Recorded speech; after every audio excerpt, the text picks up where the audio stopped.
Nous sommes à bord de Vanille Framboise. C'est un prao, c'est une pirogue améliorée par les matériaux modernes qui permettent d'avoir un habitacle spacieux et puis logeable. Alors attendez, là il faut que je m'extrais de la couchette où j'étais parce que en fait je viens de partir d'ici. Voilà, cette couchette qui me sert fait 2,10 m de large sur 3 mètres de long jusqu'au fond là.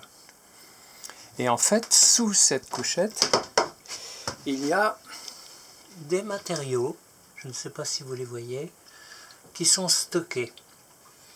Donc c'est l'eau, c'est les vêtements, c'est des couchages, c'est un tas de choses. Donc, ça c'est le dodo. Je fais demi-tour. On voit des éléments qui sèchent, des choses qui sont suspendues, de quoi regarder dehors. On se retrouve dans l'habitacle, voilà, l'habitacle où on voit une table qui est démontable. C'est très facile, vous voyez, c'est posé sur 2 bambous, il suffit de soulever et puis ça s'en va. Si on avance, on voit ici la sécurité, des éléments pour charger avec l'électricité qui se trouve ici. Il y a un panneau solaire sur le toit, la porte pour sortir, je l'ai fermée pour garder une lumière convenable pour la caméra.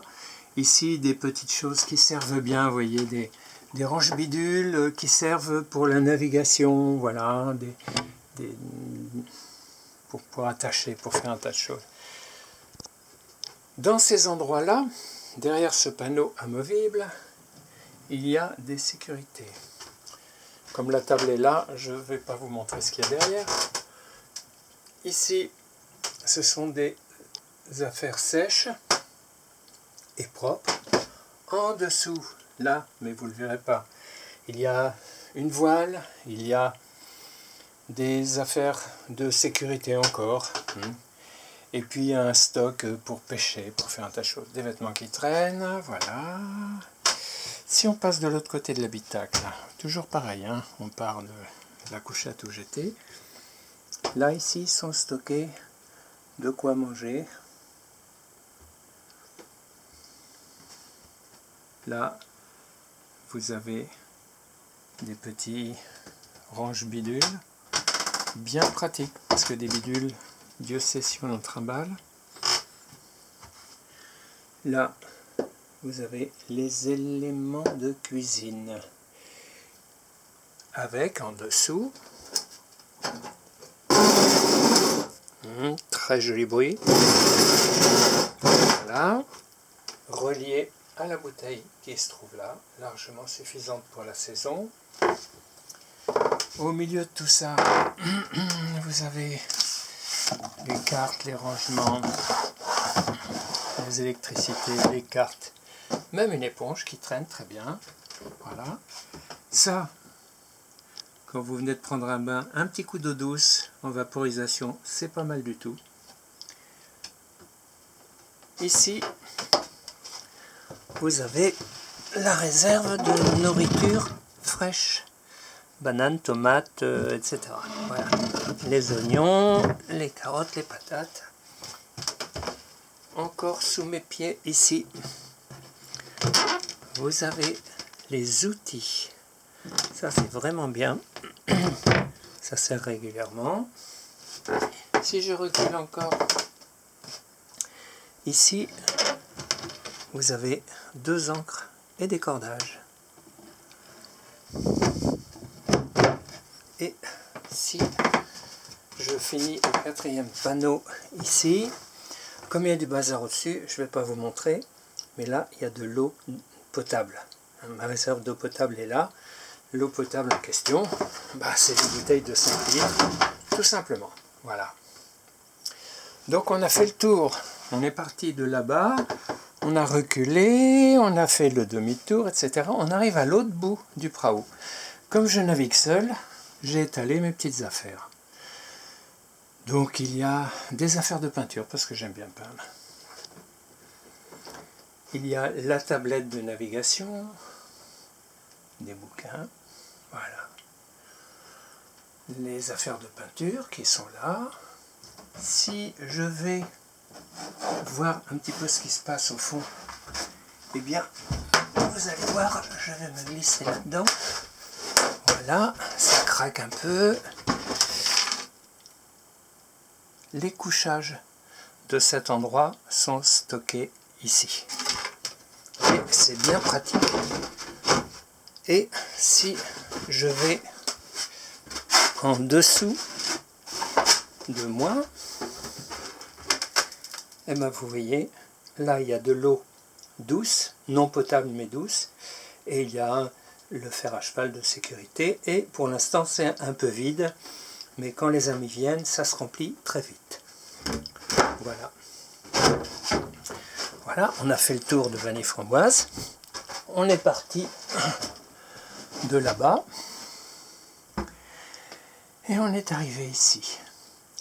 Là, si vous voyez la bouteille, elle se trouve dans un long tube rectangulaire qui est percé des deux côtés.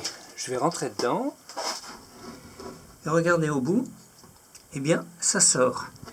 Et si je fais ça, eh bien, regardez au bout, ça sort. Ça, c'est le bras de liaison qui est bloqué par une vis. J'espère que vous la voyez, que la lumière n'est pas trop nulle. Voilà. Simplement une vis pour bloquer ce bras qui est là. Et pourquoi? Eh bien, parce que si je dévisse ici, je peux rentrer le bras et le pousser jusque là. L'avantage, c'est que je rends plus étroit le trao et je peux du coup aller dans les canaux bretons ou dans des rivières relativement étroites. Maintenant, on va sortir. Voilà. Donc, je tire le toit et on sort. Alors, vous voyez, pour sortir, je mets mon pied là. Ici, une sorte de marche. Je mets mon pied ici et je sors tout simplement. Et là, on arrive dehors. C'est le beau soleil. Le bateau vient de s'échouer. Voilà, les voiles sont ferlées. Je suis dans l'anse de Lupin à Roténeuf.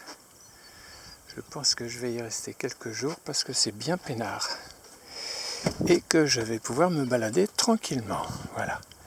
Donc le mât, c'est un mât pivotant qui n'a pas de haubans.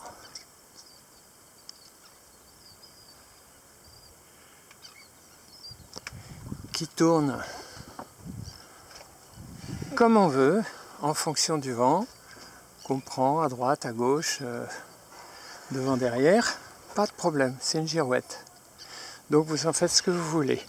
Ça veut dire que vous pouvez, je marche sur l'annexe, ça veut dire que vous pouvez naviguer avec le flotteur au vent ou sous le vent. Voilà, c'est un choix. Je préfère naviguer avec le flotteur au vent, au moins c'est plus léger, le bateau glisse mieux. Mais quelquefois, surtout quand il y a du tout petit temps, ben c'est bien sympa de rester appuyé sur le flotteur. Voilà. De toute façon, c'est rare quand le flotteur déjauge.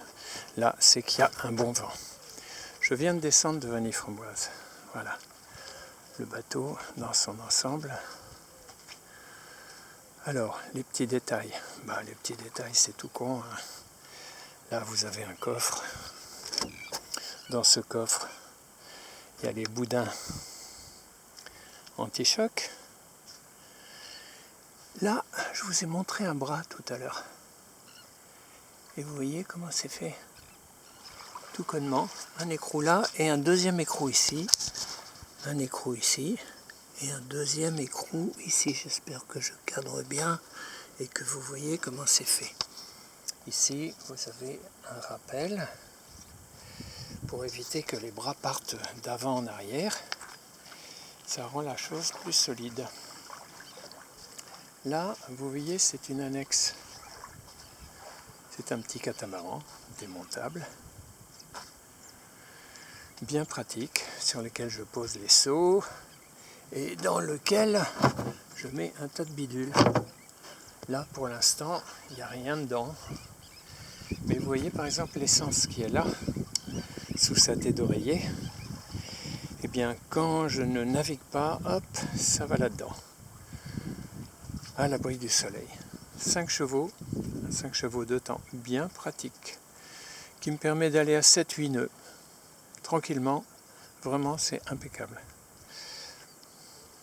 Là, vous avez le safran qu'on va appeler safran sud, parce qu'évidemment, il y a 2 safrans, puisqu'il y a 2 pointes qui sont symétriques, avec un balcon, avec un marchepied, voilà, pour pouvoir passer de l'endroit où on navigue, où il y a la barre, voilà.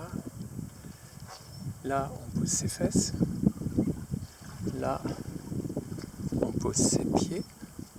Voilà. Et quand on veut, eh bien, on peut passer vers l'arrière et aller un petit peu par ici. Voilà. Où il y a des petits détails, vous voyez, pour passer le cordage d'une ancre si on a besoin. Voilà, ça ici. Le système est tout con. Câble. Évidemment, ça se soulève, ça se tourne, ça se met. Bon, évidemment, il faut attendre que l'eau soit haute pour pouvoir le mettre à la verticale. Ça se bloque par là, avec ça, voilà. Et puis vous avez le câble qui court comme ça vers l'arrière, enfin vers l'arrière, vers le milieu, et qui arrive ici. Voilà, tout bêtement. Et au-dessus, vous avez la barre qu'on va appeler la barre sud.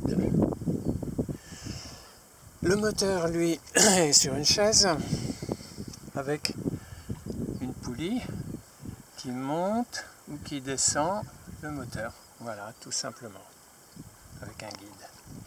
Ça, c'est bien pratique, ça marche très bien. J'ai aucun problème avec ça. La barre, donc je la remets ici, parce que quand on navigue pas, c'est pas la peine qu'elle reste à traîner par terre, pour éviter les problèmes. Voilà, je fais le tour. Là, vous avez donc le flotteur fait 6 mètres de long. Peut-être il aurait mérité que 5 mètres, ça aurait été aussi bien. Mais bon, je ne regrette pas, il fend bien l'eau, ça marche bien. Voilà, l'annexe vue de l'arrière, vous voyez, il y a de quoi la prendre. Elle pèse une quinzaine de kilos, hein. Donc on la hisse très facilement et elle tient entre les 2 bras très facilement. Le câble de rappel dont je vous parlais tout à l'heure, il vient s'amarrer là-dessous, hein. Je ne sais pas si je cadre bien, j'espère. Là on trouve le safran qu'on va appeler safran nord, avec le même système qui est là. Voilà, le bloqueur. Un autre bloqueur au-dessus qui sert à maintenir le safran levé si jamais il y a besoin. L'étendeur pour régler tout ça. Voilà. Et puis l'ancrage, voilà, qui est pris ici et qui s'en va là-bas. Hein, d'accord ? Balcon. J'aime bien m'asseoir sur le balcon. Je mets le pied sur le safran et je dirige le bateau comme ça de loin. C'est plutôt sympa, vous voyez ? Et vous avez évidemment et l'avion tais-toi, hein. Vous avez une main courante, parce que quand vous êtes là-dessus, c'est pas la peine d'aller vous mettre à l'eau, c'est jamais le moment quand on navigue. Donc voilà. Bon, maintenant quand on navigue, j'évite un petit peu d'aller me balader sur les pointes quand il y a du mauvais temps, hein, naturellement. Un aviron. Un aviron, vous voyez, il est grand cet aviron. Regardez ça, comment il est grand. Il fait, je sais plus, il doit faire 4 mètres 50 de long. En fait, il me sert dans les rivières, il me sert dans les endroits un petit peu difficiles où il y a des algues, où le moteur se prend dans les algues. À ce moment-là, eh bien, je pousse avec l'aviron. Ça m'a déjà servi beaucoup de fois. Voilà. Je crois que j'ai fait le tour. Là, vous voyez un petit accroc. J'ai mis du goudron dessus. Voilà, comme ça, il n'y a pas d'entrée d'eau. Un accroc tout bête. Voilà. Là, vous avez de quoi regarder dans chaque compartiment s'il y a de l'eau. Parce que, évidemment, tout ça, il faut le surveiller, il faut regarder. Et vous en avez à chaque compartiment. Il y en a un là, il y en a un au milieu, il y en a un ici, il y en a un ici, et il y en a un autre au bout. Donc tout ça c'est compartimenté. Si jamais la coque est crevée quelque part, il n'y a aucun problème, ça ne coulera pas. C'est pareil pour le prao. Pour Vanille Framboise, vous avez une cloison qui se trouve ici. Vous avez une autre cloison qui se trouve ici. Maintenant, on rentre dans la cabine et vous avez une autre cloison qui se trouve là et une autre cloison qui se trouve là. Des cloisons étanches. Si jamais il y a de l'eau qui rentre, ça ne passera pas le niveau. Vous ne coulerez pas. Voilà. Je vous ai présenté Vanille Framboise. J'espère que ça vous a intéressé. N'hésitez pas à me le dire, à m'envoyer des messages. Je vous signale que ce bateau, je vais le vendre et qu'il est en très bon état. Il est maintenant abouti. Avec toutes les recherches que j'ai pu faire dessus, je trouve que c'est vraiment un bateau sympa pour aller se balader en famille. Une petite famille de 4 ou 5. Génial, vraiment génial. Et c'est un bateau qui facile à loger, facile à poser. Vous voyez, je me pose sur des endroits, regardez, il y a des petits cailloux là, ça fait rien. La coque, c'est du monolithique, il y a au moins 10 couches de fibre de verre en 300 grammes. Je vais vous dire, avant de percer la coque, en posant comme ça, vous pouvez toujours y aller. Et tout le reste est en sandwich, à partir de la ligne noire qui est là. C'est un sandwich partout. Partout. Donc vous n'avez pas de condensation à l'intérieur, vous n'avez pas d'entrée d'eau. C'est un bateau qui demeure toujours sec. Parce que comme il y a à travers les bras, je vous montre l'ouverture. Où est-ce qu'elle est l'ouverture? Là, voilà. Vous voyez, là, je vous montrais à l'intérieur. Je ne sais pas si on voit. Oui, voilà. Vous voyez, on voit de l'autre côté du bateau, là, dans le bras de liaison. Eh bien, cette ouverture-là et l'autre ouverture de l'autre côté amènent l'air au milieu du bateau. Il y a toujours un courant d'air et ce bateau est parfaitement sec.